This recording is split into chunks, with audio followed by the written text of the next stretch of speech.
전라남도 교육청이 학교 통폐합 학생 수 기준을 기존 30명에서 10명 이하로 하향 조정했습니다. 작은 학교의 교육력을 높이기 위해 학생 수 기준을 낮췄습니다.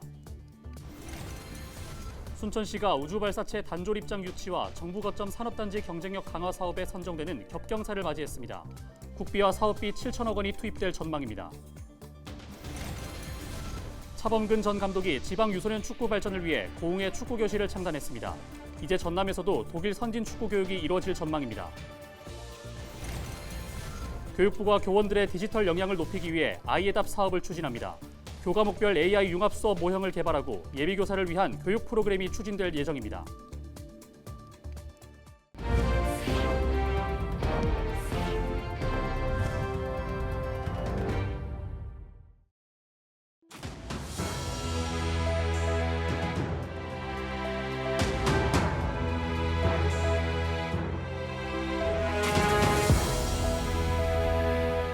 시청자 여러분 안녕하십니까? 헬로티비 전남뉴스입니다. 전라남도 교육청이 학교 통폐합 학생 수 기준을 30명 이하에서 10명 이하로 하향 조정했습니다. 전라남도 교육청은 저출생과 인구 유출로 인한 지역 소멸 위기를 극복하기 위해 소규모 학교가 많은 지역 여건을 감안한 적정 규모 학교 육성 계획을 수립하고 학생 수 기준을 낮춰 학교 관리에 나설 계획이라고 밝혔습니다. 학령 인구 감소로 소규모 학교가 증가하면서 기준을 세워 작은 학교 교육력을 높이기 위함이라고 설명했습니다. 학교 통폐합은 전교생 10명 이하 학교를 대상으로 하며 초등학교의 경우 1면 1교, 1도서 1교는 제외합니다. 2023 순천만 국제정원 박람회를 열고 있는 순천에 겹경사 소식이 들려왔습니다. 우주 발사체 단조립장 유치와 더불어 노후 거점 산단 사업에 선정돼 사업비와 국비 7천억 원이 투자될 전망인데요. 기업과 정부가 순천을 주목하는 이유를 살펴봤습니다. 보도에 서경 기자입니다.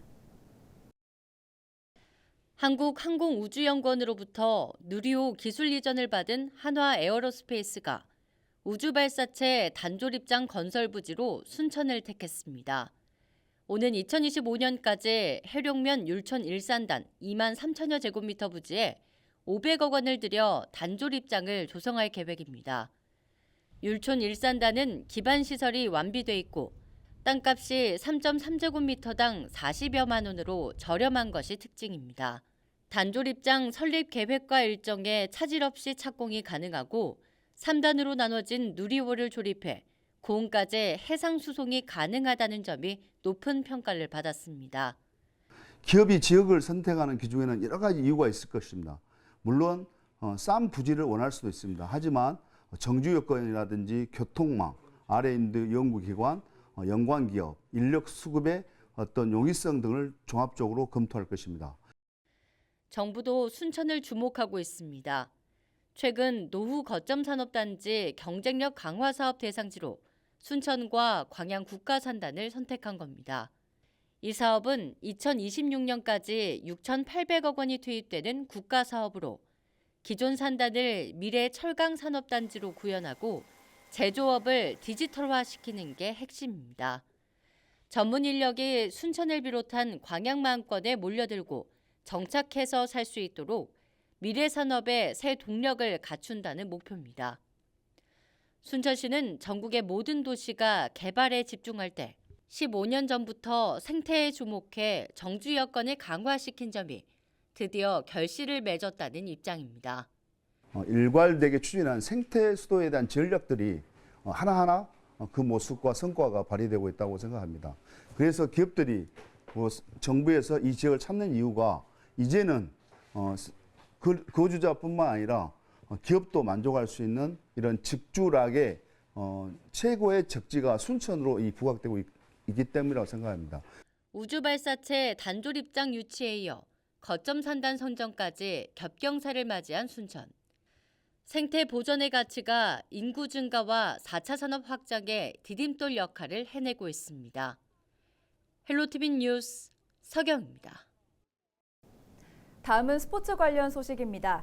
임률솔 아나운서, 우리나라 첫 번째 유소년 축구 교실이 어딘지 아십니까? 네, 제가 축구 팬이라 또 잘 알고 있는데요. 바로 전설의 차범근 전 감독이 만든 차범근 축구 교실 아닙니까?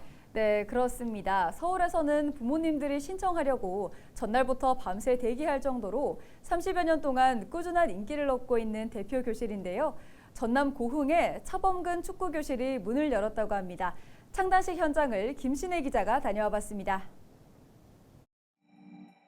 현란한 개인기로 집중력 있게 공을 지키고 빠른 속도로 달려가 슛을 날리는 아이들.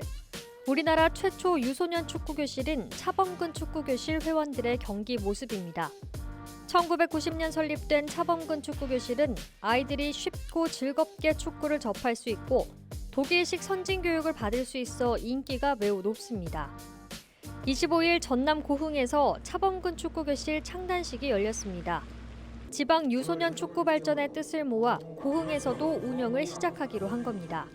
지금 우리가 차범근 축구교실을 이곳 고흥에다가 운영을 하는 것은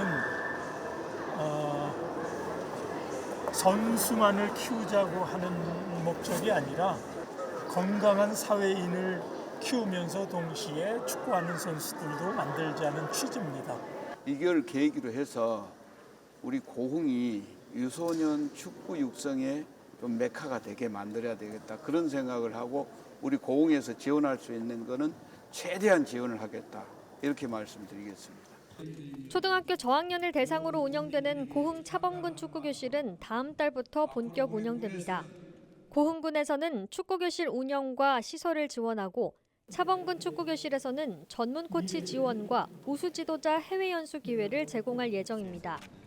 또 현재 고흥에 살고 있는 차범근 전 감독이 수시로 축구교실을 방문해 직접 지도할 계획입니다. 창단식에 참가한 어린이와 학부모들은 앞으로의 교육에 대한 기대감을 보였습니다. 여기서 많은 것을 배워서 멋진 손흥민 선수 같은 멋진 선수가 되고 싶습니다. 이런 기회가 이제 시골 지역에서는 흔치는 않아요. 그래서 너무 감사하고 이렇게 체계적인 이런 교실 프로그램을 운영을 하기 때문에 저희 고흥 지역의 유소년들이 더 이제 나은 환경에서 축구라는 이제 그런 공놀이를 즐길 수 있는 그런 계기가 앞으로 됐으면 좋겠고. 고흥군은 현재 60여 명이 접수를 마친 가운데 5월 중에 추가 접수를 진행할 계획입니다. 또 오는 11월에는 전북 무주 팀차범 축구교실과 교류대회를 여는 등 프로그램을 확대해 나갈 방침입니다. 고흥 차범근 축구교실이 문을 열면서 지역에서도 선진교육을 받을 수 있다는 기대감이 커지고 있습니다. 헬로티비 뉴스 김신혜입니다.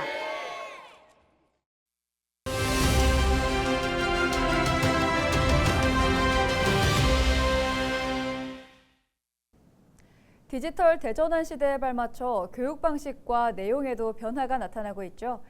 이에 따라 중요해진 교원들의 디지털 역량을 강화하기 위해 교육부가 아이에답 사업을 추진하고 있는데요. 어떤 방향으로 추진되는지 아이에답 호남권 사업지원단 정난희 단장 전화 연결해서 자세하게 이야기 나눠보겠습니다. 단장님 안녕하십니까? 네, 안녕하세요. 네, 먼저 아이에답 사업이 어떤 건지 설명 부탁드립니다. 네, 아이에답은 AIEDAP로 AI Education Alliance and Policy Lab의 약자입니다. 아이에답 사업의 핵심 내용은 초, 중등 교원의 AI 디지털 역량을 강화하는 것으로 교원의 AI 역량 체계를 정립하고 교수학습 모형을 개발하는 등 현직 교원 및 예비 교원들을 대상으로 다양한 교육 프로그램을 진행하는 사업입니다. 네, 이 사업이 올해부터 권역별로 시범 운영을 하는 걸로 알고 있는데요. 어떤 내용으로 추진됩니까?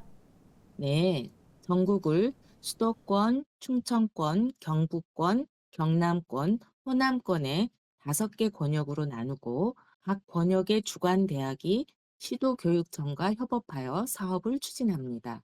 올해 호남권 사업지원단은 광주, 전남, 전북 지역에 초, 중등 현직 교원 약 5천여 명에 대한 연수를 추진하고자 열심히 준비하고 있습니다.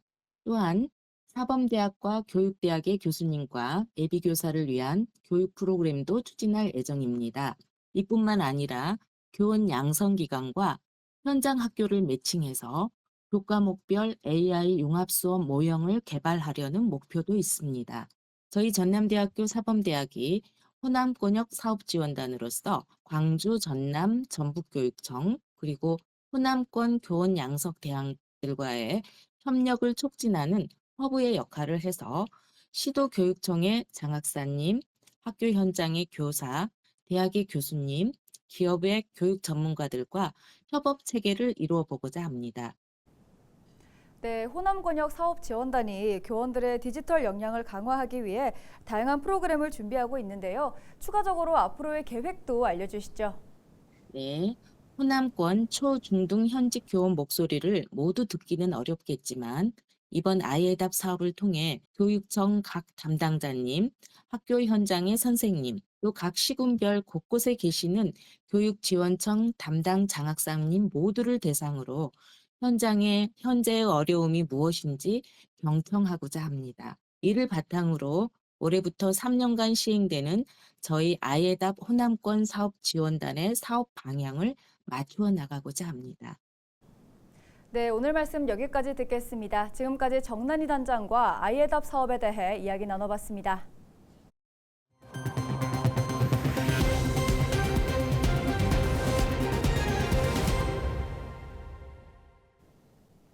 검찰이 공직선거법 위반 혐의로 기소된 김성 장흥 군수에게 벌금 200만 원을 구형했습니다.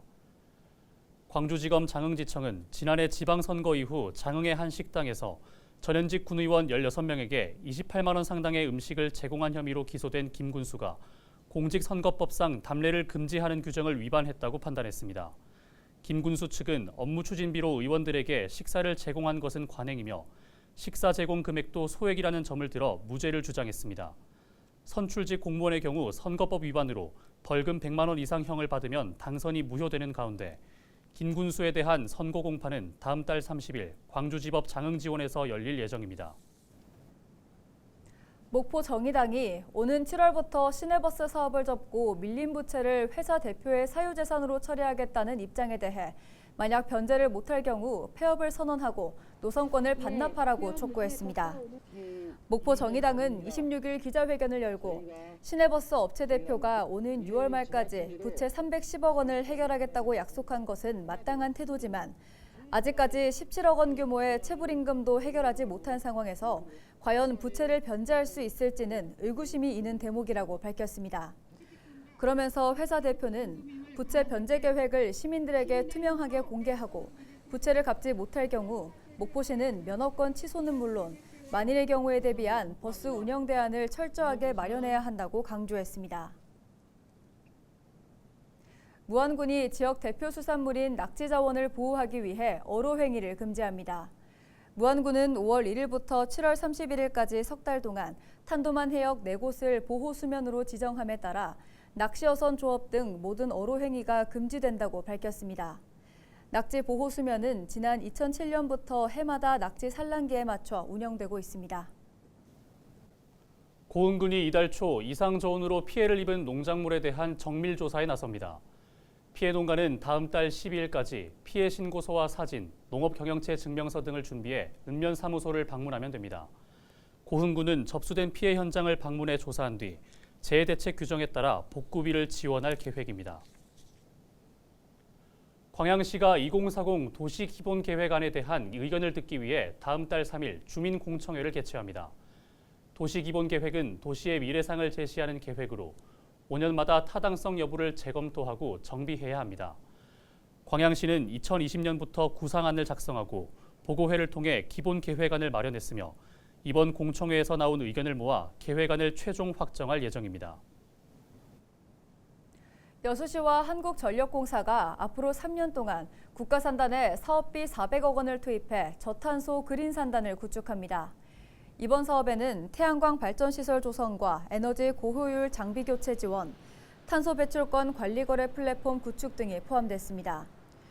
여수시는 이번 사업이 지난 2020년 스마트 그린산단 지정 이후 추진되고 있던 공정혁신 시뮬레이션 센터 구축 사업 등과 함께 진행되는 만큼 산단 경쟁력을 확보할 수 있는 계기가 될 것이라고 밝혔습니다. 이상으로 뉴스를 마칩니다. 저희는 언제나 지역민 여러분과 함께하겠습니다. 시청해주신 여러분 고맙습니다.